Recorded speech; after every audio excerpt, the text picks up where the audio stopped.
Right here at the Birmingham Hotel, Jason, after what was the gauntlet of a Wednesday. We had been teasing it for a while in terms of being one of the longest signing days really imaginable because of Super 7 and needing to get up here for the 7A state title game. Thompson up against Central Phoenix City. We got here right around the middle of the first quarter last night after getting done with Hugh Freeze's press conference and everything with that.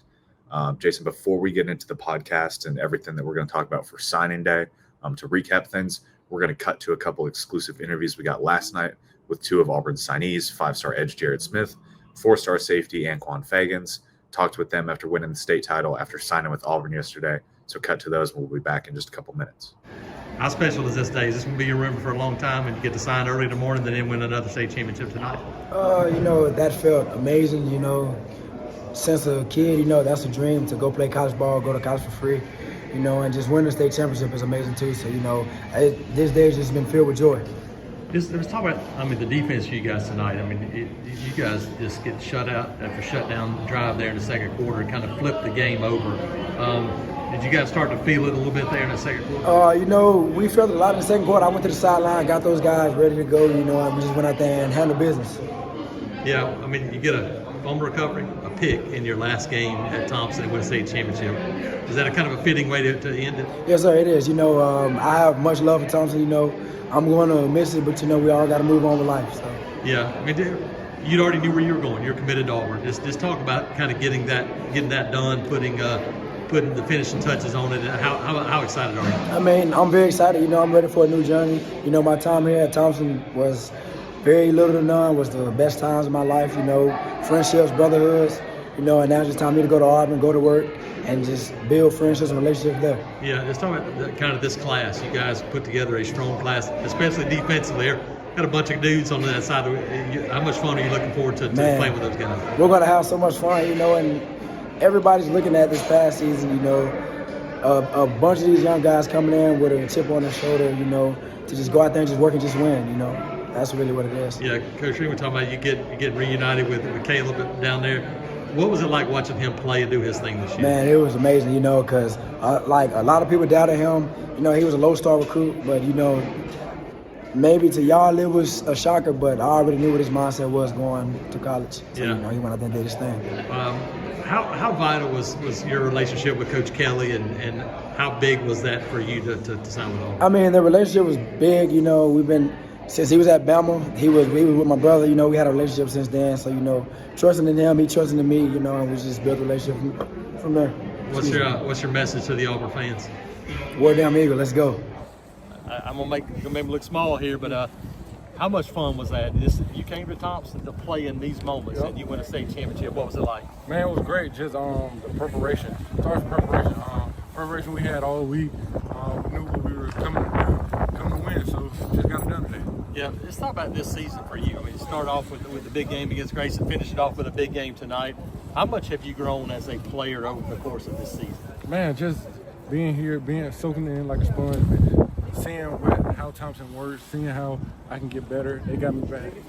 All season was amazing. Yeah. What's this day like to go from signing with Auburn in the morning to winning a state championship? Is this one of those days you're going to remember for a long time? Oh, definitely. December 4th is going to be booked in my calendar. Definitely. You've been committed for Auburn for a long time. For you, what was it, and man, how much fun was it to get that thing done today? Man, it was just it was definitely fun. I can't even describe how the day was. It was one I'm gonna remember. Just what this group, this defensive line group that you guys are bringing in. When you look at Jordan and Malik and Antonio, you had Darion today. That group. How excited are you to see what that future's gonna hold for you guys? Man, I think the future's bright for us.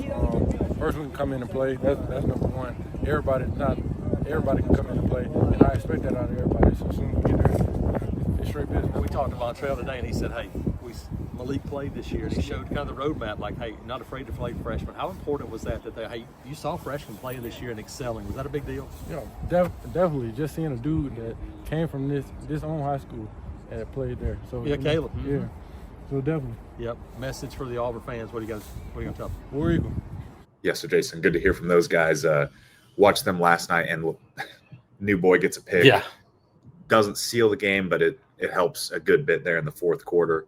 That's just something he does. He is just a ball hawk, and we have said it the whole way. And to beat out Alabama, who did try and make a late push and got him in for the Iron Bowl, was a big deal. Yeah, and you had a fumble recovery in the second quarter too that ended a central drive too. So a couple of turnovers. That's what he does. He just makes plays, and you're right.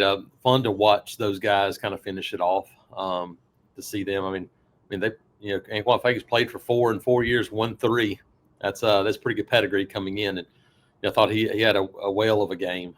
Jared Smith's a guy that we saw early in the season be really active, doing some good things as well. And so you look at those, John Allen McGuire and his punting, all 3 of those guys played a big role in Thompson winning that 7A state championship. Yeah, and Jared Smith, he was one of the very first signees yesterday. I don't remember exactly which one he was, but he was one of the first 5 or so, somewhere in there. Yeah.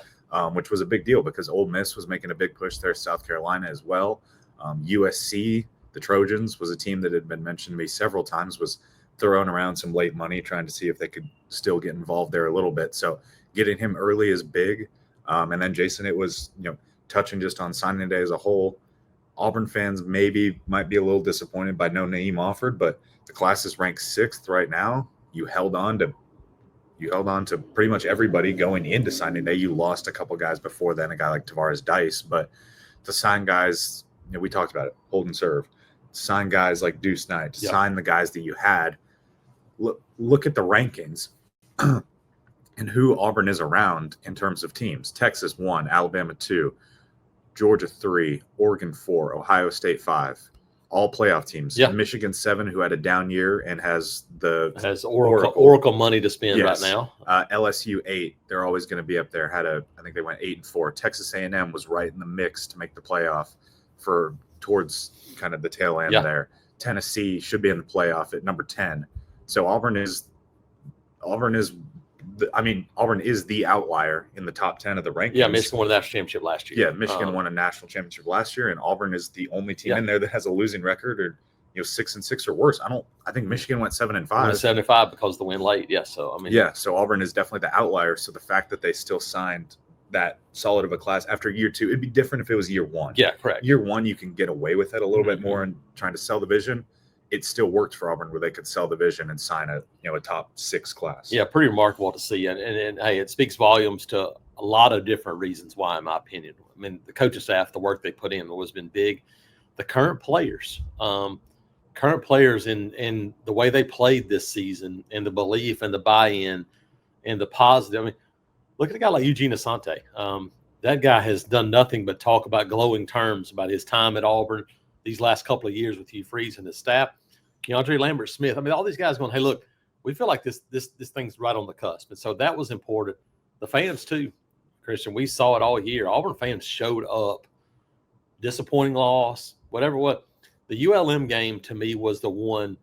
Honestly, we talked about that with we're talking about Deuce Knight for a second. We talked about that with Deuce Knight, and we both believed that him coming back for that 11:45 kickoff against Louisiana Monroe on that Saturday morning after playing a playoff game on the road the night before in Mississippi, that was a huge moment in his recruitment because he felt like, hey, if you come back here, that's a pretty good sign. And it was. He signed with Auburn. But the crowd that day, too, was huge. There was a pretty good group of prospects on hand that day for the crowd to show up for a team that you're like, hey, what's left to play for? And they were still there. I thought it was huge. And so I thought the crowd, current team, this recruiting class being close, coaching staff, everybody deserves a little piece of the pie of credit for this Auburn class. Yeah, and for a guy like Deuce Knight, I want to touch on him because, of course, he's the quarterback ranked as a composite 5-star guy. Asked Hugh Freeze about him yesterday. I said, look, have you ever had a guy that has the tools that he has? I mean, you just signed one last year in Walker White who has a ton of tools, has a ton of talent. But when you talk about Deuce Knight, he's such a unique player, a lefty, about 6'5", runs in the 4.5s, really strong arm. I mean, electric. Yeah. That's what you think about electric. You asked him, you said tools, and he started naming Chad Kelly, and Malik Willis is probably the toolsy guy. And that was a guy that was an early second-round draft choice. Christian, I mean, I don't think there's been a guy at Auburn in quite a while that you go, toolsy is this tool. I mean, Nick Marshall, Cam Newton, those kind of guys were there, but I mean, Bo Nix has tools, and obviously he's starting in the NFL right now. But you look at the length and straight line speed, all the things that Deuce has, and it's pretty dynamic. Yeah, you talk about ceiling, and I mean, there are not many guys that have a higher ceiling in this class than they're ranked 5 stars for a reason. Jared Smith, Deuce Knight, those are two of the guys that have the highest ceiling. A lot of these guys have, I mean, New Boy is a guy that has a high ceiling, but incredibly high floor for him. I mean, you saw what Caleb Harris did this year as a freshman. New Boy is him, but probably a little more athletic, a little more advanced at this stage. Yeah, at least we think. Yeah, I think he's such a student of the game. I think that safety group, him and Eric Winters, is pretty remarkable to watch those guys. And you look at Eric Winters, I mean, this is the top 100 player in the country too. And so different types of guys. And, you know, you start kind of running down my comparisons and things we did on signing day. And I mean, you look at New Boy and you go, man, that's a lot of Eric Berry when you talk about playmaking ability. And Eric Winters, I mean, like, you know, you look and just to see the physical side, a guy like Derwin James is, I mean, and I think Auburn's got now. I'm not saying both those guys are going to be first-round draft choices, but I'm saying they give you the similar type of attributes that those guys have. And you combine that with Caleb Harris and Sylvester Smith that we saw, and you look at that group with Jay Crawford and you know, Kayan Lee was just a sophomore, and Kinsley Faust. I mean, like, that's the makings of a really talented secondary. Yeah, and Champ Anthony hopefully coming back healthy. Tyler Scott. Yeah, I mean, you got some pieces to put in place with a few older guys too. That's right. And I know one guy who would love to have another Derwin James, Eric Winter. Yeah. Love to have another Derwin James. Charles Kelly obviously coached him there at Florida State. So that was a great comparison. Jason, I think one of the biggest themes, and you wrote a story on it yesterday, we got an exclusive interview with Vontrell King-Williams, which is available on the Auburn Undercover YouTube page. Just welcome in here with Vontrell King-Williams. This is a busy time. Yeah. Your first one here at Auburn. Yeah. First, what was this like for you? Obviously, this whole process of this full year of recruiting. Yeah. I know it's fun, but it's a job and a half. Yeah, well, it's a grind. The tough part is being able to manage both, you know, playing, game planning, and also, you know, recruiting as well, and not just, you know, your 25 class, but your 26 class and 27 class, and so you know, it was definitely a challenge, but I had, you know, great support. You know, from our recruiting staff and Coach Lawjay and Coach Brett Coca as well. And, you know, we worked together well as a team. And it helped a lot because I had relationships with those guys beforehand as well. So yeah. It's been awesome. Yeah. What's it like to see that day like this come to fruition where you sign a really impressive class? You've had guys committed for a while. Yeah. They stick to it. What's that like? I mean, it almost makes you feel like a proud dad at times, probably doesn't it? Yeah, because I truly, you know, I look at recruiting as a whole different deal.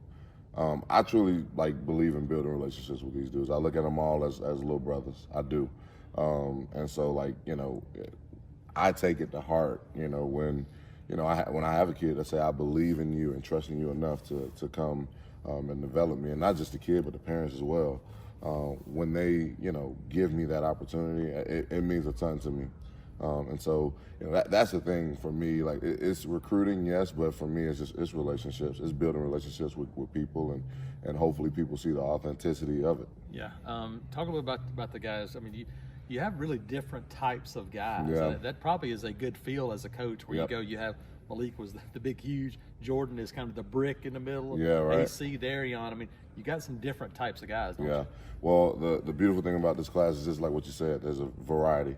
And with us losing so much this past year, you know, we had some guys that, you know, that are leaving and due to exhaustive eligibility. Mm-hmm. But with us losing so much, you had to replace it. And my goal is I want to replace things. I want to get the best guys out of high school as I can. Yeah. And I want to patch up with portal. And so, you know, with those guys, you know, having Malik, who's a big, long guy who has the ability to play both tackle and nose, and he can do a bunch of different things. Mm-hmm. You know, and you only seen his film get better and better throughout the year. Mm-hmm. And so that's awesome. Having Antonio, who is as twitchy as they come, who can play tackle and nose, and that can also put you in mismatch situations. Yes. Mm-hmm. But he's very good with his hands and coachable and all those things. You know, having a guy like Darion Smith that just really came about, That may be a Yeah. guy that people don't know as much about. Yeah. Tell people what that guy brings to the table for you guys. He is a pass rusher.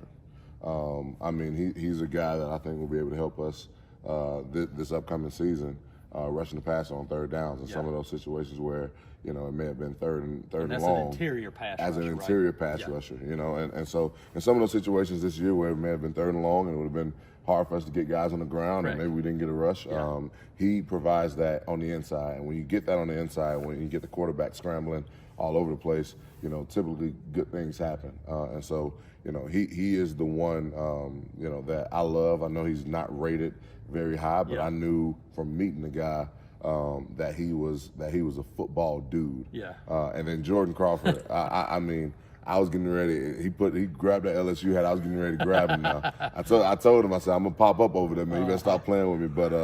But no, I mean, he is the guy that I think, you know, he'll be able to come in and play some nose, contribute for us some next year. Strong, mature. He's a quiet, reserved guy, but he works hard. Yeah, I'm truly blessed to have this class. Yeah, I mean, you think about this group, and you mentioned it, like, there's going to be a lot of turnover. We saw Malik Blockton play this year as a true freshman. Oh, yeah. You're bringing in guys that you expect to come in and compete right away. That's the goal, right? Yeah, that's completely the goal, and I think we've shown that if you're ready to play as a freshman, you will play. There is no favoritism. There's none of that. It's a true. If you're ready to play, I don't care if you're in a room full of seniors.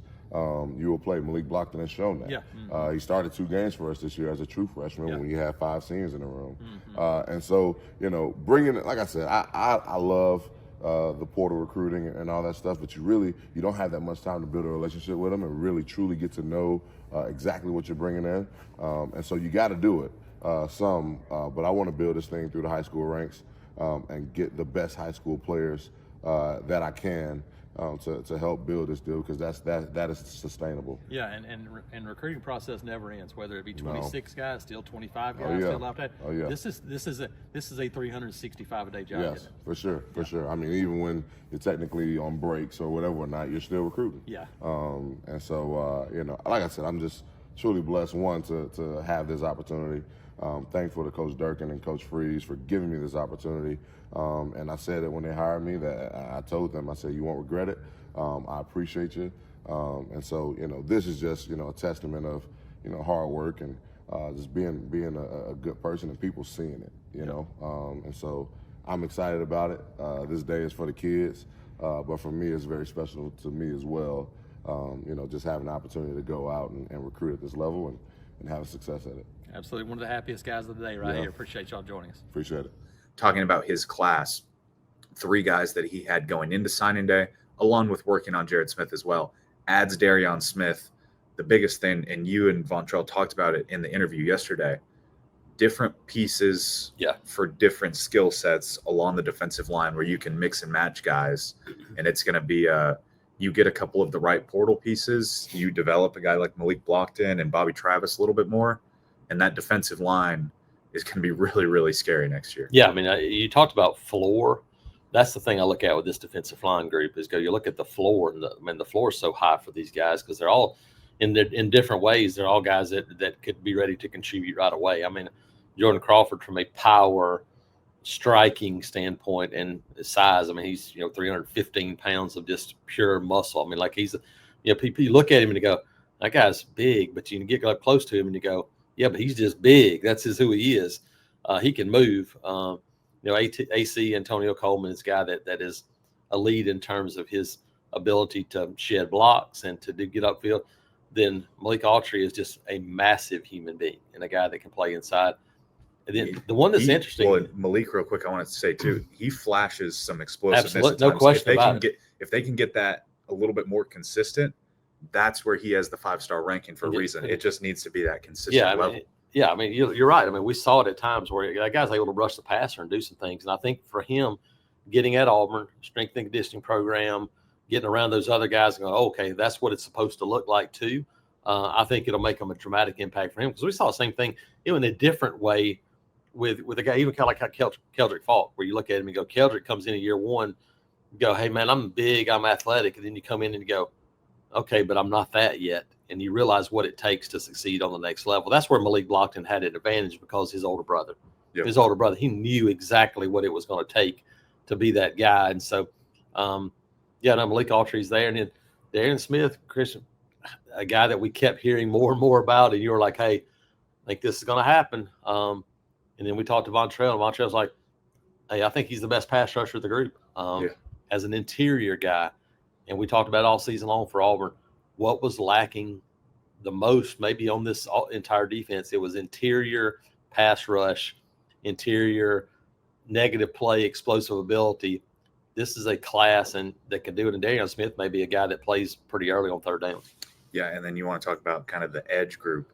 You've got Keldrick Falk, you've got Amaris Williams, two of those younger guys. You've got Jamonte Waller, you've got Joe Phillips, Kieran Crawford might go get another buck linebacker out of the portal as well. And then you added Jared Smith to that group. I mean, holy cow, that's a lot of fun. Talk about that front. And then at linebacker, JJ Falk, Elijah Melendez, Bryce Diaz, three really good ones. Different kind of guys too. Yep. I mean, Melendez is old school middle linebacker all the way. Bryce Diaz, you compared him to DeMarcus Riddick, agree completely there. And then JJ Falk, I think we both still think he will maybe end up as an edge before it's all said and done, but recruited as a linebacker, probably can just play as a hybrid for right now. Yeah, I think size makes you think that he is more of a Jalen McLeod, where you go, a guy that's on the edge at times, but they played him some at linebacker. And I think we saw that even with, movements we saw with Kieran Crawford. I think he can do similar things. And that's probably honestly exactly where it is. It's kind of that hybrid role that we saw Jalen McLeod play this year. And I thought DJ Durkin did a great job of using that to his advantage. He's still going to come off the edge some, but hey, go play as a true linebacker too. So it was almost a true 4-3, 3-4 look at times for this defense, with those guys kind of being the hybrid look. And you're right. I think JJ may fit that role. Switching to the other side of the ball, the offensive line, one of the most interesting comments from Hugh Freeze of his entire press conference yesterday was he said, I think Brody Shull can play early. That was, I'm not saying he's going to start at tackle next year, but he was a guy that we thought might need a year, might need 2 years of seasoning, and he still very well may, but it's pretty clear how much they believe in this kid. And look, he's a really, really smart kid. He's a really interesting kid. He's a beekeeper. He's in plays and stuff like that, but he'll be an early enrollee. He'll be here in January, go through winter workouts, go through spring practice. Can he crack that too deep at one of the tackle spots? Auburn seems to think he has a chance. Yeah, I think the interesting thing about him is when Auburn went back to see him during the season, and he went from 275, 280 to 290, 295. I think the size was the thing going, hey, is he going to be big enough that first year? Now you go, hey, okay, the weight's there. You come in, go through conditioning programs, all that stuff. Can you be physical enough? I think that's going to be the question. I think they believe, hey, this guy's going to have the fundamentals. He's going to learn the offense. Can you be physical enough to handle what you have to handle in this league? The good thing for him is he'll get to see a bunch of those guys on the other side that are going to test him. But I agree. After hearing that, it makes me believe that I think you never want to count on a bunch of young guys on the offensive line playing. I think there's two guys in this class that could be there. One of them won't be in early, which is going to hamper him, but Jacoby Ward has the size. He's almost the exact same as Dre Carter. Didn't get in early, but physical nature. Hey, we talked with Vontrell yesterday. What's the next step for Auburn? Is to look like the Georgias and the Alabamas. They played them toe to toe, but you look at the offensive line group and you go, hey, you want to look like the guy over there that's 6'4", 335 and built like a house. You're starting to get more and more of those guys on campus.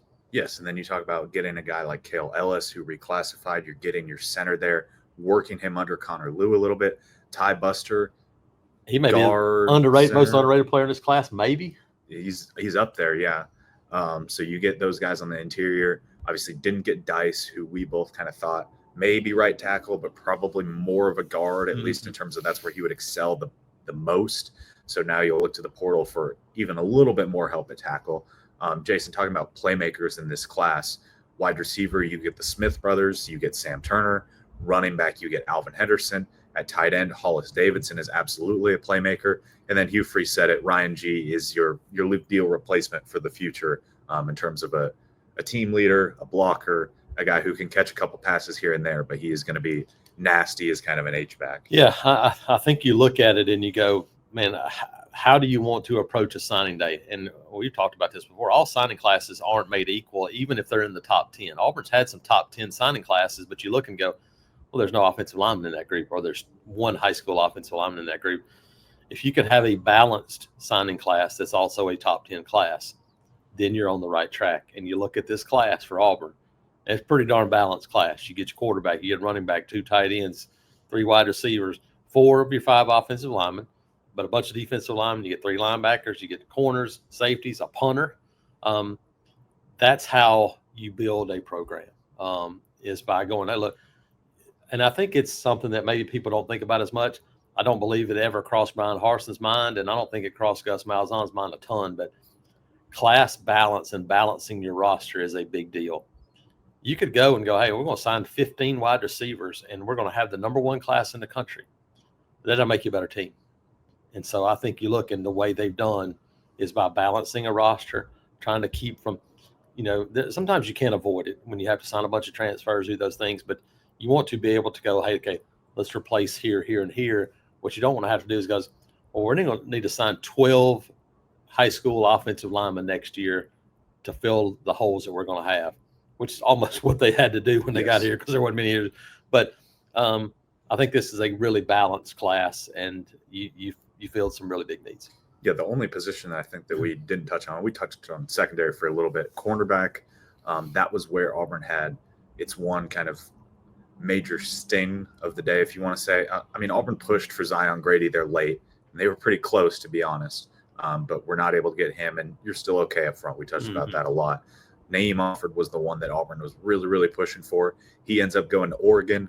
Our guy, John Talty, who works with us with 24/7 and CBS, was at the movie ceremony at Parker for a couple hours there, and talked with Naeem afterwards after he had announced that he was flipping and signing with Oregon. And Naeem said that Phil Knight has basically set up a shoe deal with him. I don't know how you compete with that, but the way Auburn competed with it, Auburn also lost Shamar Arnell. Forgot about that at quarterback as well. Yeah. But the way you compete with it is you circle back around and you make sure that you sign Donovan Starr, which they did. They got him. And that's the guy they wanted the whole time. Yes. Yeah. It was more Donovan Starr going, hey, I don't know if y'all get all these guys, I might do something else. They kept him, Christian. That's a big deal because he's a good player. Very, very good player. Very athletic. You talk about a guy like him, Blake Woodby coming in. Those are 2 guys that can immediately be in the mix for you at cornerback. And then a guy like Devin Williams signs as well. Small speed guy. I thought something was interesting too. Hugh Freeze going, hey, look, this guy potentially, teams did recruit him as a slot receiver. And maybe he's a guy that might get a look on either side of the ball because of his speed and see what happens. Yeah, so we'll see what happens with him. The interesting thing is he missed his senior year with a knee injury. So unsure his status for spring practice, but he will be an early enrollee. So Jason, I think to wrap up the show here, just want to get your overall thoughts really on how Auburn finished at number 6, finished for now, because they're still going after Justice Terry, who will announce Friday at 11 a.m. Central Time at his high school there in Manchester. Auburn feels like it has a very real shot. They feel like they have a fighting chance. They're not saying that they're going to get him from the people that we're talking to, but they feel like they're right up there with Georgia. They feel like they're fighting for him, and that would obviously be a nice cap off if you're able to get him. If not, you're at number 6 and you signed a pretty solid haul. Yeah, no, I think it's a really good class. He's talked about it, wrote about it, today as well. Talking about stacking classes, building programs, and we just talked about it. I went back and looked in Auburn. The last back-to-back top 10 classes you had were 2016, 2017. And you look in 2017, 2018, 2019, those are the last 3 years you had that were above 500 in the regular season. Since then, you've had one. 2020 was the only top 10 recruiting class. And I went back and looked, and I showed you last night, Chris. Went back and looked, and there's still a few guys on campus, but of the guys that were absolute full-time starters, Jeremiah Wright. From that, Tank Bigsby, Jeremiah Wright. And you got guys like Zykevis Walker that's still on campus that plays them. Kobe Hudson was a guy for a few years until he left. Brandon Frazier will return, and I think will become a full-time starter for the first time. But, you had a couple of transfers, Killian Zaire, that were – but that's it. I mean, it was almost an entirely lost class of 2020 except for a couple of guys. And so those are the things that when you have classes like that, and then you have classes that aren't as talented on top of that, that's how you get in a situation where Auburn found itself in the last couple of years. So I think much, much different feel in terms of roster development. Obviously, you got to go out and start winning games, but I think you put yourself in a position to start doing that.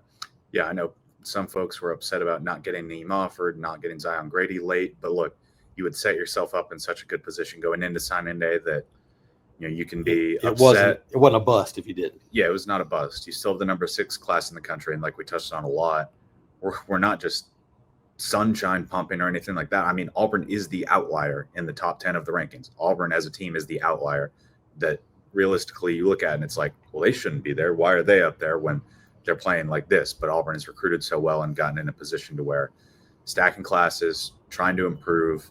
Look, there were folks at Auburn that I'm sure are plenty upset that they didn't get Neem offered, but there was not a somber feeling in the building yesterday. Definitely not at Hugh Freeze's press conference. People were excited about the future, excited to get these guys in. 21 of the 25 signees are going to be early enrollees, so they'll be here in January. That's a huge deal, trying to get them in and get them in the mix. So, Jason, solid class. Appreciate everyone tuning in. Hopefully the audio was okay here from the hotel. Obviously not the best video content. Didn't get to do our usual signing day special and get signees on, although we got a couple interviews on here from last night. We'll have some more video interviews as well, and maybe try and get some guys on over the next couple of weeks, although we'll be balancing the transfer portal as well, which we could touch on that more on this show, but we've got to get over to Protective Stadium for today's slate of games.